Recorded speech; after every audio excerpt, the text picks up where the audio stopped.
Why did they make it? Why?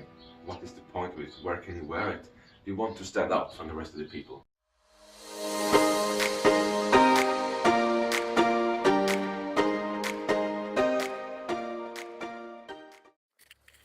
What's up, guys, girls, ladies and gents? I'm Angelo, and today I will talk about a Creed fragrance which is a different to the other fragrance in this world we're living in right now. I never come across a fragrance like this in my life, and that's why I would just like to tell this story of Royal Mayfair, as it's called right now. Back then it was called Windsor. That is not the same fragrance, but it's slightly different. But Royal Mayfair, sadly enough, the bottle is gone due to I hated it at first, but I purchased a bottle before and then I hated it so much that I gave it away to my friend. And after I gave it away, I read a little bit about Royal Mayfair, and then I checked some facts. Why did they make Royal Mayfair, and for who? And Windsor, what was Windsor? And the Mayfair, what is Mayfair? And sort of, I know the history behind the fragrance Royal Mayfair. So directly after I sent it away to my friend, I read about Mayfair. And then it was very interesting to see Mayfair, like why did they make it and so on. So I decided to just check it again. And this is actually Royal Mayfair. I don't know how much is in this one, but it's a little sample. So that's why I just wanted to see how is Royal Mayfair to this day. And then I came across it. I got blown away again. I got blown away when I smelled it. I did get blown away. I just sprayed it on my hand like this, and then I was like this, and I said, this is not what I remember it. This was not what I remember it. And I smelled on this one, and it just smelled amazing. It smells so nice. And then I was like, what happened to this scent? Is it only because I know the history about Mayfair, or is it just I'm dreaming? It was like that I was thinking about, because I just got mind blown the second time I smelled Mayfair. So, and most of the people they don't like it because it's very, very strong with the gin eucalyptus notes mixed together, and it's becoming very, very harsh in the opening. That is what actually makes people skip this fragrance, because at first they spray it and then they instantly do this, and it's very, very, very harsh. It's very powerful at the beginning with the eucalyptus, which reminds people of Vapor Rub, Vicks Vapor Rub, or cleaners. I don't know what cleaners, but like that painting stuff, you know. Yeah, it got kind of that, little bit of that, what reminds people. But that's actually what is so nice about this one.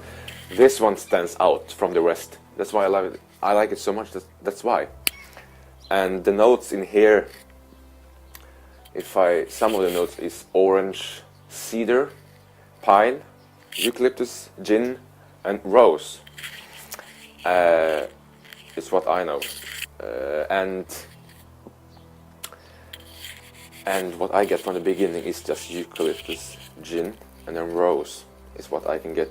A little bit citrusy, but it's not as citrusy. You can think it's citrus, but it blends this really nice dry down later on, which is just rose and a little bit pine. It's very, very luxury fragrance. It's so refined. It's luxury in a bottle. It's so formal. It's so classy. It's upscale. If you really, really like it, it really, really upscale for me. And right off the top here, I only get pine and rose. That is what I can get. But I got blown away first time because I hated it. That it smelled like book paper, you know, when you're reading book and you just sniff the book, like that kind of a strange feeling smell. And then I just wanted to revisit it just to check, do I hate it as much as I did before? And then I got blown away because it doesn't smell like I remember it. So if you hate it at first, then I tell that you have to revisit it. If you know why did they make it, what is the point of it, where can you wear it? Do you want to stand out from the rest of the people? If you want to stand out from the rest of the people, this fragrance doesn't smell like anything else on this planet. And I tell it, because this is luxury. Not many fragrances have eucalyptus, like a note. And that is what makes it very, very, very interesting. And it's just well blended. This is not the favorite Creed, but it's the most unique, in my opinion, and most classy of all. This is like royal, like it says. Royal Mayfair is the perfect name for this fragrance, because this is royal, this is class. So 9 out of 10. Royal Mayfair Creed. So revisit it, because this one is very, very, very good. Its longevity is decent, it's good, like a Creed should be. And this one is very, very formal fragrance, because it isn't beast mode, like when you sit down everyone will smell. It's not that kind of fragrance. So when you sit down they don't smell it. It's only if you walk past someone, which is very, very professional, because professional people often just smell really, really good. They don't project in a whole room, you know, that's very, very, that's not so professional. So it sits close, like a classy fragrance. It sits close to the skin, projection, I don't know, some hours, 1-2 hours, and then it's becoming skin scent to this beautiful dry down. And the dry down is amazing, like from the beginning.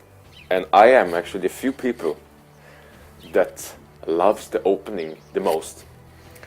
I love the opening the most, because that is what sets apart this fragrance from the rest when you smell it. Because if you test a fragrance in a store, you spray it on a paper strip or at your hand, you smell, oh, fresh, citrusy, nice. Or, oh, sweet, seductive, nice, playful, you know, the typical stuff fragrance like Acqua di Gio, you know, Acqua di Gio, or something like Versace, Eros, or very, very fresh, nice. But if you spray this one, and then you will see what I'm saying. It's so different. You cannot compare this one with so much others. This one it stands out from the crowd. So if you want to stand out from the rest of your group, and really nice, sophisticated gentlemen, wear Royal Mayfair by Creed. That was my point of this amazing fragrance. So, oh, some cats in the garden. Thank you guys so much for watching, and keep spraying, and we'll see us next time.